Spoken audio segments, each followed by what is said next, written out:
जिंदगी के कागज में रंग भर कर देखे हैं सभी, जिंदगी के कागज में रंग भर कर देखे हैं सभी, मगर तेरे बिना ये तस्वीर नामुकम्मल सी लगती है।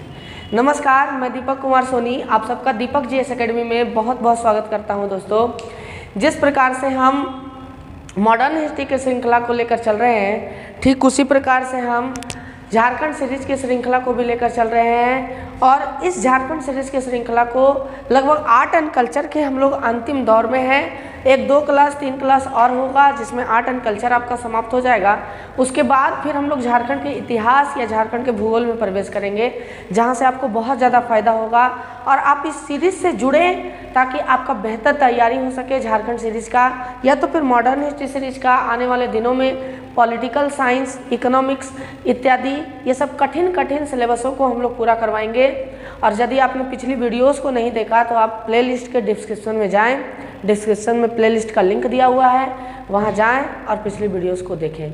आइए आज जानते हैं हम लोग झारखंड में बजाए जाने वाले प्रमुख वाद्य यंत्रों के बारे में कि कौन कौन से ऐसे वाद्य यंत्र हैं जो झारखंड में बजाए जाते हैं और झारखंड में बड़ा फेमस है। और यहाँ से क्वेश्चन दोस्तों बहुत बार पूछा जाता है, बहुत इंपॉर्टेंट क्वेश्चन पूछा जाता है। छोटा सा चैप्टर है लेकिन बड़ा इंपॉर्टेंट चैप्टर है आपके परीक्षा के दृष्टिकोण से लिए, है ना। लेकिन आइए जानते हैं झारखंड के वाद्य यंत्रों के बारे में। जानने से पहले हम वाद्य यंत्रों के प्रकार को जान ले, क्योंकि ये भी क्वेश्चन पूछ सकता है आपसे कि निम्न में से कौन सा तंतुवाद है, निम्न में से कौन सा सुशिरवाद है, निम्न में से कौन सा तालवाद है, ये भी हम जान लेते हैं। आइए जानते हैं। वाद्य यंत्र के लगभग 3 प्रकार होते हैं दोस्तों। वाद्य यंत्र के लगभग 3 प्रकार होते हैं। एक को बोलते हैं तंतुवाद। तंतुवाद क्या होता है ये तंतुवाद? तंतुवाद का अर्थ होता है, जैसे देखिए तंतु मतलब होता है तार, धागा, तंतु मतलब तार, यानी कि वैसा वाद्य यंत्र जिसमें धागे के सहारे या तार के सहारे क्या किया जाता हो, ध्वनि को निकाला जाता हो, धुन को निकाला जाता हो, जैसे एक तारा, जैसे वीणा, जैसे गिटार इत्यादि, ये सब तंतुवाद है ना। दूसरा आ जाता है आपका सुशिरवाद। सुशिरवाद क्या है ये सुशिरवाद? सुशिरवाद का मतलब दोस्तों जो वाद्य यंत्र से ध्वनि फूंकने के बाद निकलता है, जैसे मदन भेरी, जैसे बांसुरी, जैसे शहनाई, ये सब सुशिरवाद है, यानी कि फूंकने के बाद इसमें से आवाज निकलेगा। आपको बेहतर तरीका से याद रखना है, ये क्वेश्चंस कैटेगराइज करके पूछे जाते हैं, है ना, नोट्स भी बनाते चलिए आप। तीसरा है तालवाद। तालवाद तालवाद दोस्तों वैसा वाद्य यंत्र है ना जिस पर थाप मारने से, थाप समझ में आता है आपको, जिस पर ताली मारने से, ऐसे ऐसे थाप मारने से धुन निकलता है, जैसे कि ढोलक, जैसे कि मांदर, जैसे कि नगाड़ा इत्यादि। आप जानते हैं कि थाप मारने से होता है, जैसे झांझा, झांझा है ना, झांझा, जैसे कि करताल, करताल आप समझते हैं, है ना, ठीक है। ये सब तालवाद। तालवाद के देखिए 2 प्रकार होते हैं दोस्तों, बड़ा इंपॉर्टेंट है ये। तालवाद के 2 प्रकार, एक को बोलते हैं अवनतवाद, अवनतवाद, और दूसरा को बोलते हैं धनवाद। धनवाद नहीं, घनवाद, है ना। देखिए अवनतवाद किसको कहते हैं कि देखिए तालवाद है तो थाप मारने से, यानी कि ऐसे ऐसे, चाहे ऐसे ऐसे कीजिए या ऐसे ऐसे थाप मारने से बजेगा। लेकिन देखिए अवनतवाद क्या होता है? अवनतवाद का अर्थ होता है कि अवनतवाद जो होगा किसी लकड़ी के खोल पर किसी जानवर के चमड़े से बनाया गया होगा एक तरफ से और उसको बजाया जाता होगा, ये अवनतवाद है। तालवाद धनवाद क्या है, समझिए इस बात को। धनवाद क्या है? धनवाद का अर्थ होता है कि इसमें चमड़े वगैरह का प्रयोग नहीं होता है, इसमें धातु के बर्तन का प्रयोग किया जाता है और उसी धातु के बर्तन के 2 बर्तन होते हैं, दोनों के टकराने से ध्वनि उत्पन्न होता है, इसको धनवाद कहते हैं। आप देख लीजिएगा कि ये बड़ा इंपॉर्टेंट है, इसको नोट्स करते चलिएगा। आइए जानते हैं हम लोग कि तंतुवाद में वैसे कौन कौन से वाद्य यंत्र हैं जो झारखंड में बड़े ऊंचे पैमाने पर इसका प्रयोग किया जाता है, जनजातियों में इसका प्रयोग किया जाता है। आइए देखते हैं तंतुवाद में। जैसे नंबर 1 है एक तारा। समझिए इस बात को, एक तारा। अब देखिएगा कि जैसा कि आपको ऊपर में फिगर में दिखाया गया होगा, देख रहे हैं आप कि ऊपर में फिगर में दिख रहा है आपको, है ना। तो जैसा कि आपको ऊपर में फिगर में दिख रहा है, इसका देखिए एक तारा का निर्माण होता है दोस्तों। एक लौकी ले लिया जाता है, उस लौकी को आधा काट दिया जाता है और उसके बाद वहाँ से तार खींचा जाता है एक तरह से, और इसको ज़्यादातर साधु संत, भक्ति संत इसका प्रयोग करते थे। एक तारा, तार से बना हुआ वाद्य यंत्र है ये, चूंकि तंतुवाद्य है तो तार से बना हुआ होगा। और ऐसे ऐसे तार को जैसे आप उंगली से डुलाइएगा तो वो वहाँ से क्या निकलेगा, टन टन टन टन टिंग टिंग टिंग, इस तरह का आवाज़ निकलेगा, उसी को एक तारा बोलते हैं, है ना। आप जैसा कि फिगर में देख रहे हैं, देखिए प्रयोग इसका भक्ति संगीत और साधु संतों के द्वारा किया जाता था। देखिए केदरा या केंद्री इसी को बोलते हैं। देखिए ये भी किस चीज से बना हुआ होता है, जैसा कि आप देखा, या केंद्री एक तरह से बना हुआ होता है, केदरा या केंद्री। तो केदरा और केंद्री जो होता है, ध्यान से देखिएगा कि ये खोखले बांस की छड़ी और सूखे लौके के खोल से बनाया जाता है। और देखिए इस प्रकार से बनाया जाता है कि सूखा बांस का, देखिए सूखा बांस का छड़ी होगा और उसके बाद लौके का खोल होगा, और लौके के खोल के नीचे कछुआ का छाल या तो फिर नारियल के खोल का पेंदी, एक तरह से आप समझ सकते हैं, पेंदी दिया जाता है, तो उसको केंद्रा या केंद्री कहते हैं। इसको वायलिन की तरह बजाया जाता है, जैसे आप वायलिन देख रहे होंगे मोहब्बतें पिक्चर में शाहरुख खान बजाते रहते हैं हमेशा, है ना। तो झारखंड का वायलिन इसको कहते हैं। याद रखिएगा, बड़ा इंपॉर्टेंट क्वेश्चन है ये कि झारखंड का वायलिन किसे कहा जाता है, तो केंद्रा या केंद्री को कहा जाता है। आपको बेहतर तरीका से ध्यान में रखना है। भुआंग, देखिए ये भुआंग क्या है, संथालों का प्रमुख वाद्य यंत्र है ये दोस्तों, भुआंग। इसका निर्माण में भी लौकी का प्रयोग होता है। इसके ये देखिए एक तरह से धनुष टाइप का होगा, धनुष टाइप का बनाया गया होगा, ठीक है। और एक तरह से इसको क्या करते हैं कि जैसे जैसे मारिएगा टन टन टन टन बुआंग बुआंग बुआंग कर करके आवाज़ निकलता है, और इसी बुआंग का आवाज़ निकलता है, इसलिए इसका नाम भुआंग दे दिया गया। ये संथालों का बेहतरीन अपना वाद्य यंत्र है, आप ध्यान में रखिएगा।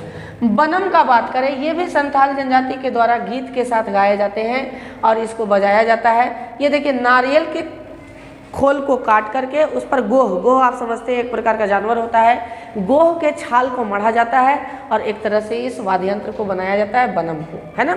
टोहिला का बात करें दोस्तों, तो इसका निर्माण सूखी लौकी तथा खोखली लाठी के सहारे किया जाता है ना। ये अत्यंत कोमल ध्वनि निकालता है, लेकिन इसको बजाना बड़ा कठिन होता है, और इसको बजाना कठिन होता है इसलिए इस वाद्य यंत्र का अब प्रचलन समाप्त हो गया है। अब ये वाद्य यंत्र ज़्यादातर नहीं देखे जाते हैं, समाप्त हो गए हैं लगभग, है ना। अब आइए सुशिर वाद्य यंत्रों में चलते हैं। तो आप जानते हैं सुशिर वाद्य यंत्रों में, जैसा कि आप ऊपर देख सकते हैं बांसुरी को, है ना, बांसुरी को आप देख सकते हैं दोस्तों कि सुशिर वाद्य यंत्रों में पहला नंबर पर बांसुरी। बांसुरी तो खैर हर क्षेत्र में प्रचलित है, लेकिन आप जानिए कि झारखंड चूँकि वन प्रदेश है तो यहाँ ज़्यादा प्रचलित है। ये बाँस से बनाया जाता है, बाँस में छोटे छोटे छिद्र किए जाते हैं और इधर से फूका जाता है, फूका जाता है। तो उसी सुशिर का मतलब क्या हुआ, फूकने वाले वाद्य यंत्र। जैसा कि मैंने पहले भी आपको बताया था, सबसे अच्छा बांसुरी बनाने वाला बांस का नाम होता है डोंगी नामक बांस। डोंगी नामक बांस से सबसे अच्छा बांसुरी बनाया जाता है दोस्तों, ये बड़ा इंपॉर्टेंट है ना, ध्यान में रखिएगा इसको। सहनाई, इसे सनाई भी कहते हैं। और जानिएगा कि ये मंगल कार्यों पर, जनजातियों के मंगल कार्यों में सहनाई को बजाया जाता है। आप सहनाई से एक व्यक्ति का नाम बड़ा ज़्यादा सुने होंगे, बिस्मिल्लाह खान साहब का, है ना। बिस्मिल्लाह खान आप जानते ही होंगे कि उत्तर प्रदेश के डुमरांव क्षेत्र से संबंधित है ये, और डुमरांव में ही नरकट घास मिलता है। और नरकट घास, समझिएगा इस बात को कि नरकट घास से ही सहनाई बनाया जाता है, और ये विशेष प्रकार की घास डुमरांव में ही मिलती है। इसको बड़ा अच्छा एक तरह से शुभ का प्रतीक माना जाता है, शुभता का प्रतीक माना जाता है सहनाई को। सिंगा, मोस्ट इंपॉर्टेंट दोस्तों, जनजातियों का बेहतरीन वाद्य यंत्र ये सिंगा। इसका देखिए निर्माण किस प्रकार से होता है, समझिएगा आप इसको। गाय या बैल या भैंस का सींग को कवाड़ करके, सींग आप देखते हैं कि सींग में से एक खोल निकलता है, कभी गौर कीजिएगा आप, तो सींग में से एक खोल निकलता है। अब सींग में से मान लीजिए एक खोल निकल गया, जैसा कि आप देख सकते हैं यहाँ पर कि सींग में से एक खोल निकल गया, और इस प्रकार से, है ना, इस प्रकार से सींग होगा, इस प्रकार से सींग होगा, सींग में से खोल निकल गया। अब क्या करते हैं लोग, यहाँ पर छिद्र कर देते हैं, और यहाँ पर छिद्र करने के बाद जब पू पू पू पू किया जाएगा तो एक तरह से चोंगा टाइप का आवाज़ निकलता है, उसी को सिंगा कहते हैं, और बहुत ज़्यादा प्रचलित है ये जनजातियों में, आपको बहुत अच्छा से ध्यान में रखना है। मदन भेरी दोस्तों देखिए क्या है, ये लकड़ी के नली होता है, एक तो समझिए कि एक नली टाइप का लकड़ी का गोलाकार होगा, जैसे पपीता का आप समझ लीजिए, लकड़ी का नली होता है, और लकड़ी के नली के ऊपर पीतल का एक तरह से विसिल लगाया जाता है, समझिए पीतल का विसिल लगाया जाता है, उसी को मदन भेरी कहते हैं। समझिएगा आप, जैसा कि आप मदन भेरी को भी देख सकते हैं यहाँ पर, है ना, कि पीतल का एक विसिल लगाया जाता है और उसी को मदन भेरी बोला जाता है। आप देखिएगा यहाँ। अब बात करते हैं तालवाद का। तो तालवाद में देखिए दोस्तों, तालवाद में हमने बताया कि कुछ अवनद होते हैं और कुछ धनवाद होते हैं, घनवाद होते हैं। अवनद का मतलब जिस पर थाप देकर और बजाया जाए, है ना, वो अवनद है। इस पर भी थाप देकर बजाया जाएगा, लेकिन देखिए दोनों में अंतर क्या है कि अवनद में ऊपर चमड़ा का कोटिंग रहेगा, धन में चमड़ा का कोटिंग नहीं रहेगा। आइए जानते हैं मांदर। इसे तुमदक भी कहा जाता है। मोस्ट इंपॉर्टेंट क्वेश्चन, ये कई बार पूछा जाता है और जनजातियों का बड़ा प्रसिद्ध है ये, आप जानिएगा। इसे तुमदक भी कहा जाता है दोस्तों, है ना। अब देखिए कि बड़ा इंपॉर्टेंट एक चीज़ यहाँ पर दिखेगा आपको कि देखिए किस प्रकार से होता है मांदर। आप जैसा कि यहाँ फिगर में देख सकते हैं कि मांदर का दोनों तरफ एक लकड़ी का खोल होता है, ठीक है, लकड़ी का खोल हुआ, और लकड़ी के खोल की तरफ आप देख सकते हैं यहाँ पर लकड़ी के खोल के तरफ एक तरफ छोटा रहता है स्पेस और एक तरफ बड़ा रहता है स्पेस, ठीक है, दोनों तरफ। देखिए ढोल ये नहीं है, यह है मांदर। ढोल में देखिए बराबर स्पेस होते हैं, आप देखिएगा तो ढोल में बराबर स्पेस होते हैं, लेकिन मांदर में एक तरफ छोटा रहेगा चमड़ा और एक तरफ बड़ा रहेगा चमड़ा, ठीक है। अब दोनों तरफ से बजाया जाता है। अब देखिए इसमें सबसे इम्पोर्टेंट क्या रहता है, ध्यान से देखिएगा कि इसका बायां मुख अपेक्षाकृत बड़ा होता है दाहिने मुख से। दाहिना मुख इसका छोटा होगा, दायां तरफ छोटका वाला गोल का रहेगा और बायां तरफ बड़का वाला गोल का रहेगा, है ना। और जिधर छोटा रहता है ना दोस्तों, उधर किरण नाम का एक लेप लगाया जाता है, ताकि उस किरण नाम के लेप लगाने से उससे गूंज बड़ा अच्छा निकलता है मांदर से। और बड़ा इंपॉर्टेंट ये वाद्य यंत्र माना जाता है, किनका, जनजातियों का बड़ा इंपॉर्टेंट वाद्य यंत्र माना जाता है मांदर को। आप देख सकते हैं तुमदक, बहुत बार क्वेश्चन पूछा गया है कि किस वाद्य यंत्र को तुमदक भी कहते हैं जनजातियों में, तो मांदर को कहते हैं। आगे देखिए ढोल। आप जानते हैं कि ढोल किसको कहते हैं। ढोल दोनों तरफ से चमड़े से कटे रहते हैं, दोनों तरफ बराबर रहते हैं, इसको थाप देकर बजाया जाता है। ढोल आपसे छुपा नहीं हुआ है, जैसा कि आप फिगर में भी देख सकते हैं कि ढोल आप देख सकते हैं कि किस प्रकार से ढोल आपको दिख रहा है ना।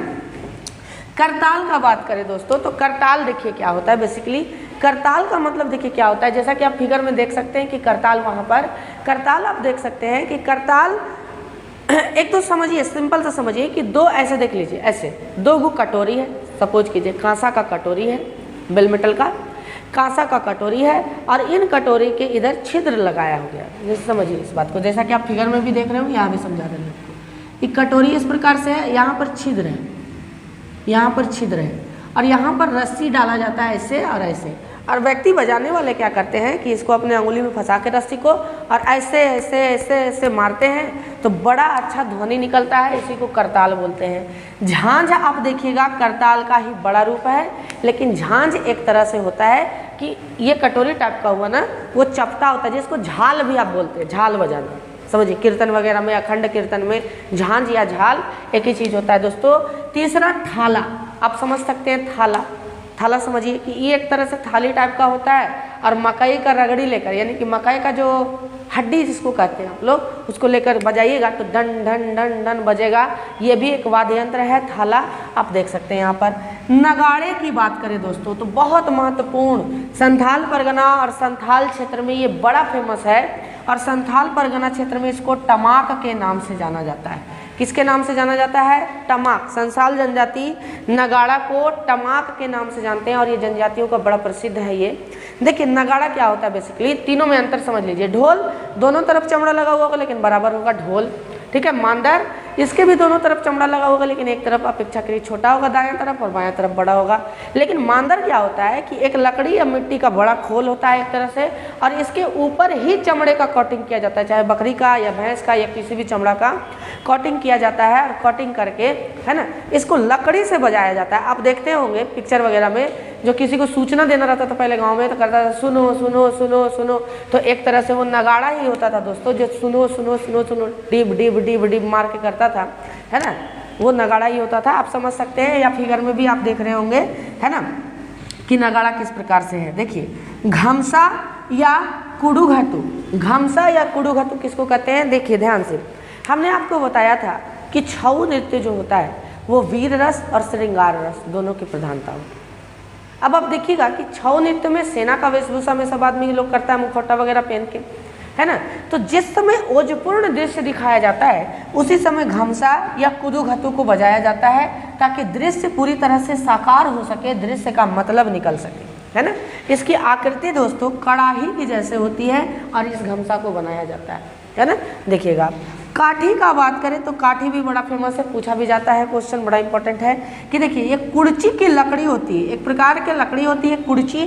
कुर्ची की दोनों लकड़ियों को दो टुकड़ा ले लेता है और इसी को जोड़कर आपस में टकराने से, जैसे कुर्ची जैसे झाल देखिए आप कैसे देखे थे, आप यहाँ पर झांझ देखे थे ना कि दूगो बेल मेटल रहा है यानी कांसा का थाला रहा और उसको बजाते हैं तो अच्छा आवाज़ निकलता है। उसी प्रकार से कुर्ची की लकड़ी में भी ये गुण होता है कि दो को ले लीजिए आप और उसको टकराइएगा तो बड़ा मधुर ध्वनि निकलेगा, उसी को कुर्ची कहते हैं, है ना। आशा करते हैं दोस्तों कि ये वाद्य यंत्रों से संबंधित टॉपिक आपको समझ में आया होगा और झारखंड सीरीज श्रृंखला में और आगे बढ़ेंगे हम, है ना। आपकी रेगुलर क्लासेस चल रही हैं।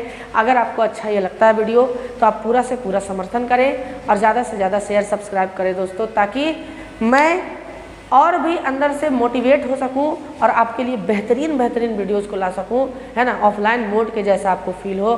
धन्यवाद दोस्तों, दुआओं में बहुत ज़्यादा याद रखिएगा। शुभ रात्रि, धन्यवाद।